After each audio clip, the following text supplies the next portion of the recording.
Vous voulez connaître des expressions françaises et pouvoir les utiliser au travail?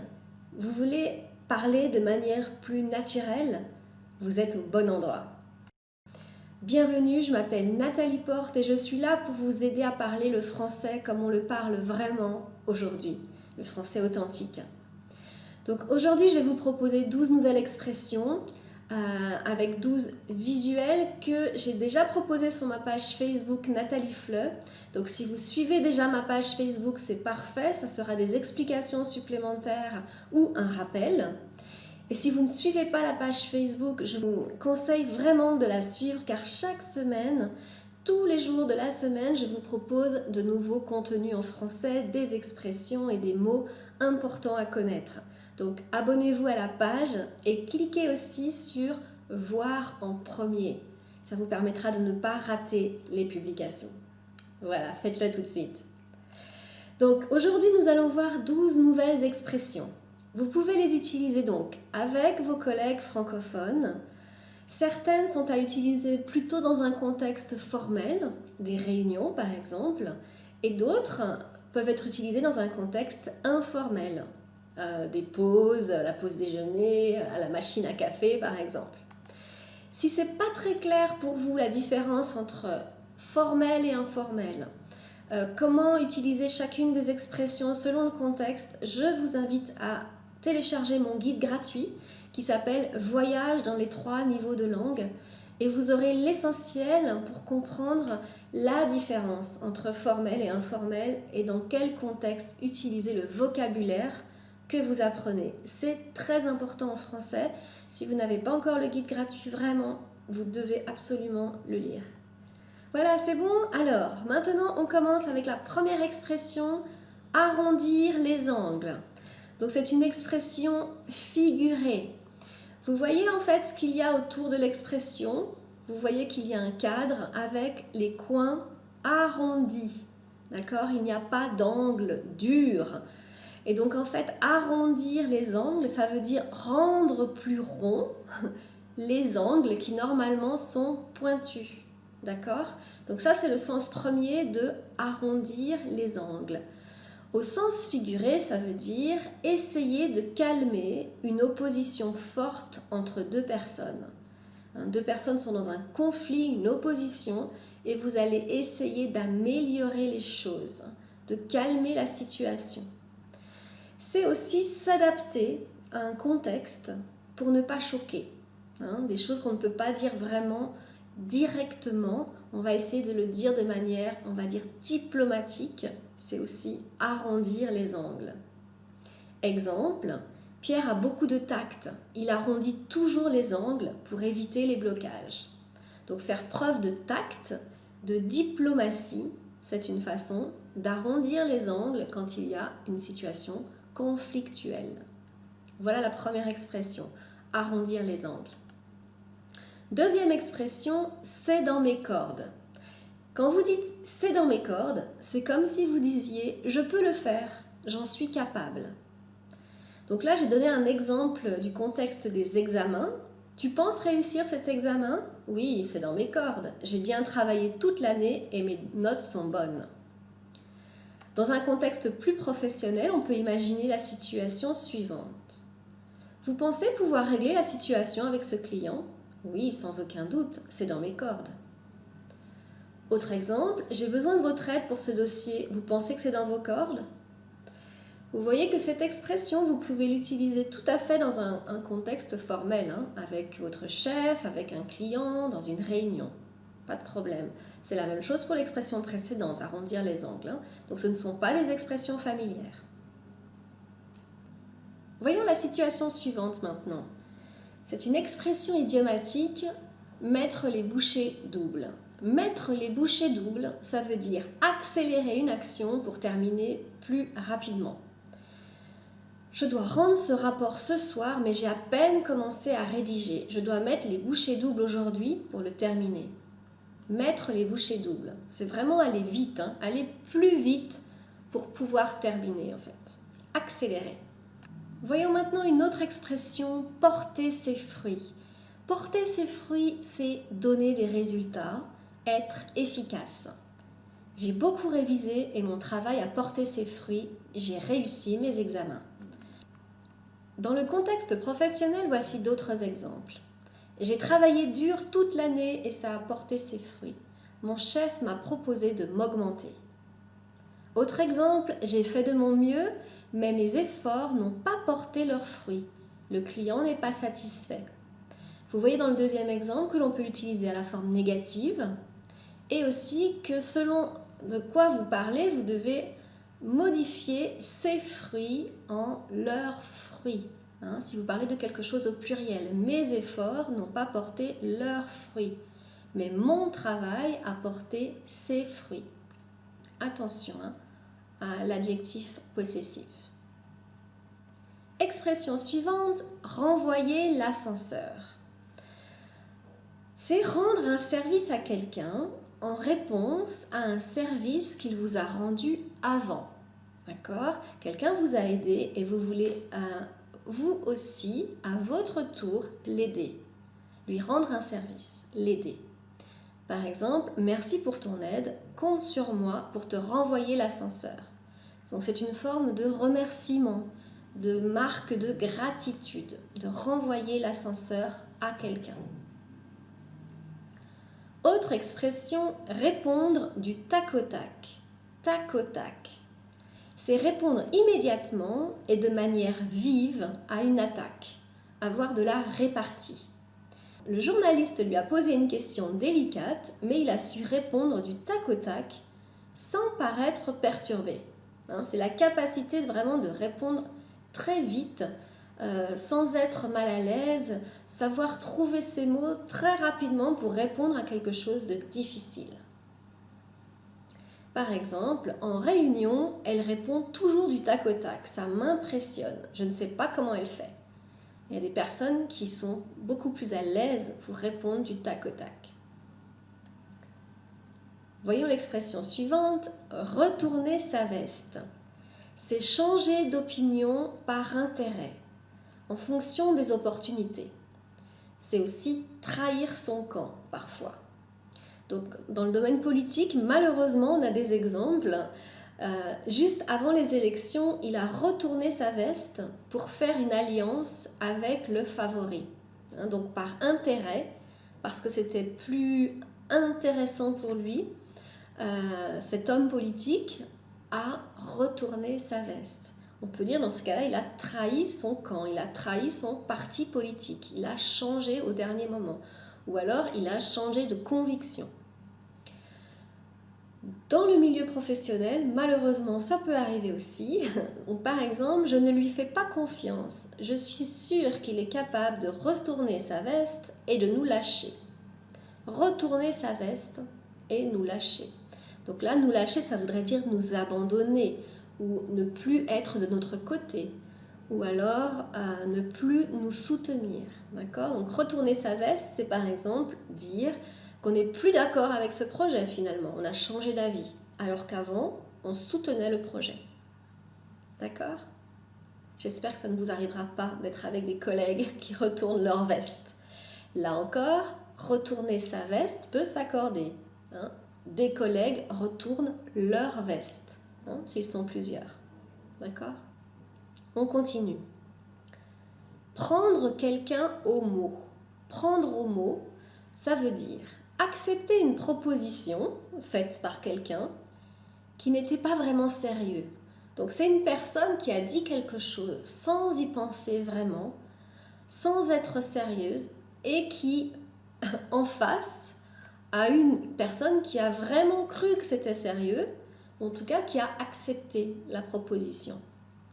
Par exemple, sans réfléchir, j'ai proposé à un collègue de venir chez moi en cas de problème. Il m'a pris au mot et s'est installé chez moi.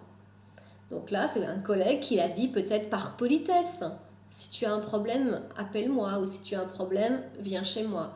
Il l'a dit sans réfléchir et sans penser que la personne allait accepter ou allait le faire un jour.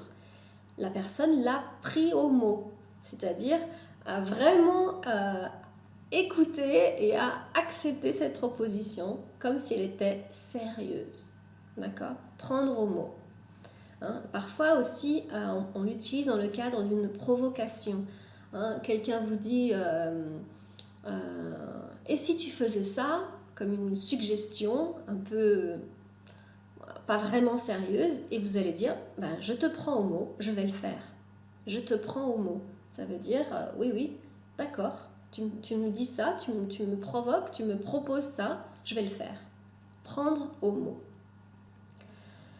Voyons maintenant quelques expressions plus familières que je vous conseille plutôt d'utiliser dans un contexte informel, donc avec des collègues en dehors d'un contexte de réunion, hein, peut-être à la pause, à la machine à café, ou avec des collègues où vous êtes assez proches, qui sont devenus peut-être des amis, d'accord? Donc vous évitez surtout les expressions suivantes dans un cadre formel, d'accord? Pas avec votre chef, pas avec une réunion et pas forcément avec des clients, c'est pas forcément très adapté, d'accord?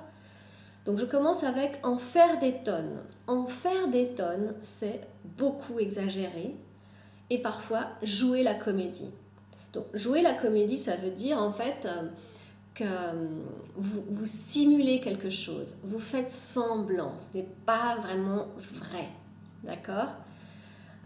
Donc par exemple, quand mon fils a mal quelque part, il en fait toujours des tonnes. Hein, donc ça veut dire qu'il exagère, il dit « Ouh là là, mon Dieu, quelle horreur, j'ai très très très très très mal », alors qu'en fait, c'est pas très grave. D'accord? Ou « Arrête d'en faire des tonnes, c'est pas la peine, ça m'énerve ». Dans ce cas-là, on peut imaginer que la personne, en fait, elle joue la comédie, elle n'est pas complètement sérieuse et c'est agaçant. Dans le milieu professionnel, par exemple, je peux plus supporter Pierre. Il en fait toujours des tonnes devant le chef, c'est insupportable. Donc on peut imaginer là la situation de Pierre qui, quand il est face à son chef, va beaucoup exagérer. Par exemple, va exagérer ses compétences, va exagérer les défis qu'il a su relever, va exagérer les difficultés qu'il a surmontées. Il en fait des tonnes. Il exagère, probablement pour être bien vu par son chef. Je continue avec avoir du culot. Là aussi, c'est assez familier. Avoir du culot, c'est être effronté parfois, donc, ou avoir du courage, de l'audace, du toupet. Tout ça, ça veut dire en fait une personne qui va oser faire quelque chose que peut-être les autres personnes ne vont pas oser faire. D'accord? C'est assez courageux, c'est assez, on dit oser aussi de le faire. C'est audacieux de le faire. Par exemple, il faut avoir du culot pour dire ce qu'on pense à son chef. Il a osé, vraiment, quel culot! Oui, il est vraiment culotté. Donc vous voyez que quelqu'un qui a du culot, on peut dire parfois qu'il est culotté ou elle est culottée. Et donc selon les contextes, selon l'intonation que vous utilisez, ça peut être plus ou moins positif. Hein. Donc parfois on peut vraiment l'utiliser dans un sens péjoratif, dans un sens négatif. Hein. Donc ça dépend. Si la personne a l'air fâchée et dit « Ah, quel culot !» c'est quelqu'un qui veut montrer que vous êtes allé trop loin, que c'est vraiment, vraiment pas adapté à la situation. Donc attention à l'intonation et au contexte pour bien comprendre le sens. Autre expression familière, avoir la poisse. Avoir la poisse, c'est ne pas avoir de chance. On dit aussi être malchanceux, hein, la malchance. Depuis une semaine, j'ai la poisse. Tous mes appareils électroniques tombent en panne. Ou quelle poisse, mon ordinateur ne s'allume plus. Peut-être que vous connaissez quelqu'un qui a la poisse, hein, qui n'a jamais de chance, ou en tout cas qui pense qu'il n'a jamais de chance. Il lui arrive toujours des choses désagréables. Avoir la poisse. Peut-être que vous connaissez aussi une autre expression familière qui veut dire exactement le contraire, quelqu'un qui a de la chance. Est-ce que vous connaissez cette expression? On dit avoir du bol. Du bol, B-O-L. Avoir du bol, c'est exactement le contraire, c'est avoir de la chance. Avoir la poisse, avoir du bol. D'accord? On continue. Une expression que vous pouvez utiliser quand vous avez bien travaillé toute une matinée, par exemple, avec vos collègues, et là, vous vous dites « j'ai un petit creux ». Avoir un petit creux, c'est avoir un peu faim. On dit aussi parfois avoir une petite faim. J'ai un petit creux, qu'est-ce que je peux manger?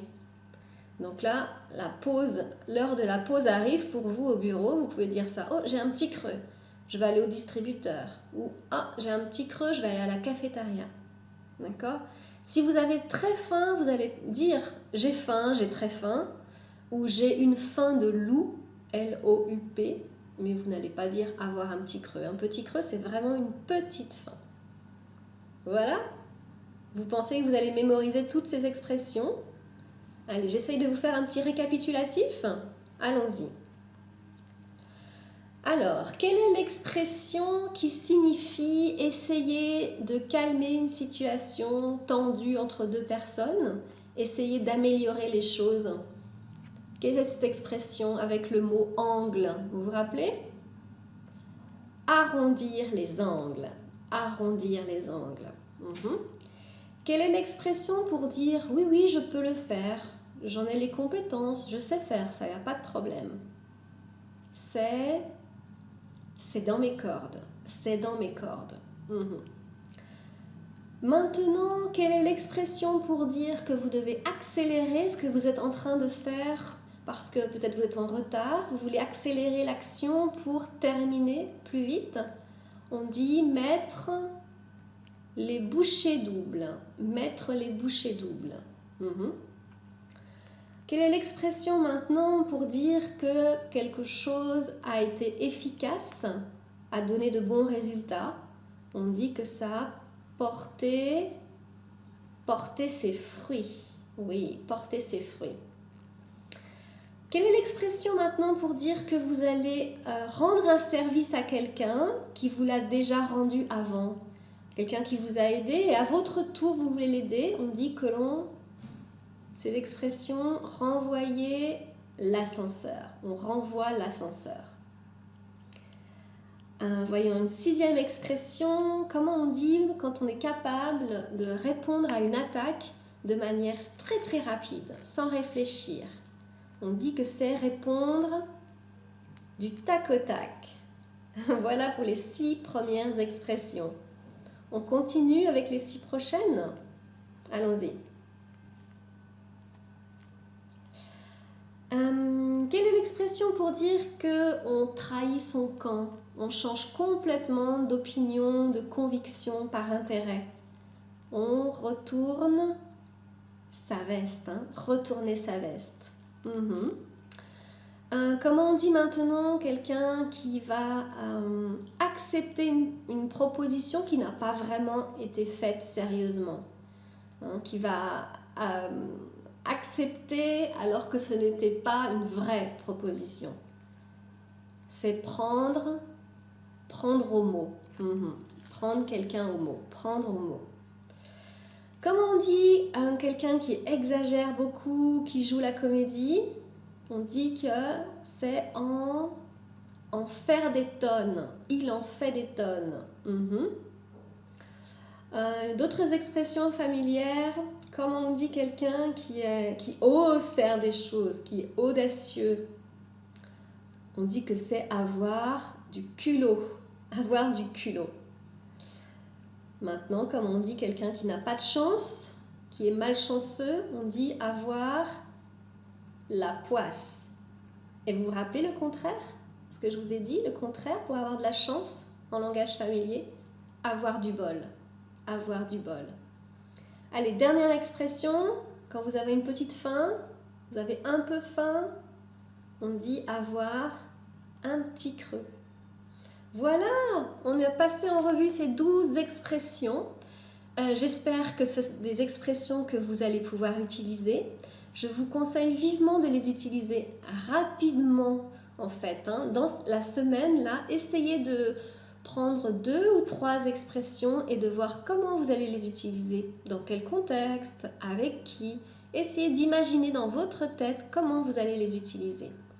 La plupart de ces expressions, bien sûr, vous pouvez les utiliser en dehors du travail, bien sûr. D'accord? Essayez de voir comment c'est possible de les utiliser rapidement. Ce qui est important, je vous l'ai dit au début et je vous le redis, c'est de bien choisir avec qui et dans quel contexte vous utilisez des expressions en français. D'accord? Je vous ai dit par exemple que les dernières expressions étaient familières, donc vous ne pouvez pas les utiliser dans un contexte formel. Je vous ai proposé tout à l'heure le guide gratuit Voyage dans les 3 niveaux de langue. Si vous voulez aller un petit peu plus loin après avoir regardé le guide et vous voulez vraiment vous sentir à l'aise pour utiliser le vocabulaire dans des situations adaptées, mais aussi comprendre comment chaque contexte va déterminer un niveau de langue différent. Il y a 3 niveaux de langue en français. Pour vraiment vous sentir à l'aise dans toutes les situations.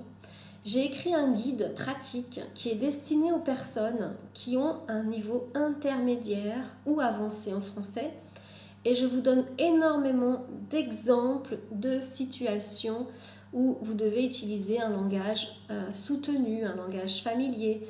Il y a 24 exercices, il y a des illustrations, 6 fiches pratiques.